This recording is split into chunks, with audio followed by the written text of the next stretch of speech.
தான் first train பார்த்துருக்கோம். நாங்கள் ஆல்மோஸ்ட் 70% டிஸ்டன்ஸ் கவர் பண்ணிட்டோம். இப்போ தான் ஃபஸ்ட்டு ட்ரெயின் போதும். இது இப்போ கீழே போய் அங்கே டிக்கெட் எடுத்துகிட்டு வெயிட் பண்ணுறவங்களாம் பிக்கெட் பண்ணிவிட்டு வர்றதுக்கு முன்னாடியே நம்ம ரீச் ஆகிடுவோம். மழை இருக்குது. இது மட்டும் நாங்கள் ரீச் ஆகிற வரைக்கும் இல்லாமல் இருந்ததுன்னா சூப்பராக இருந்திருக்கும்.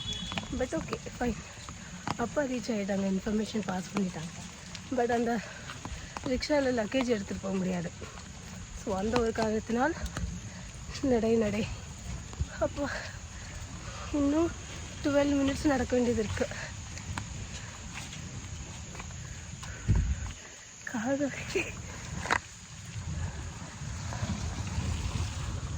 ரிக்ஷா போகுது.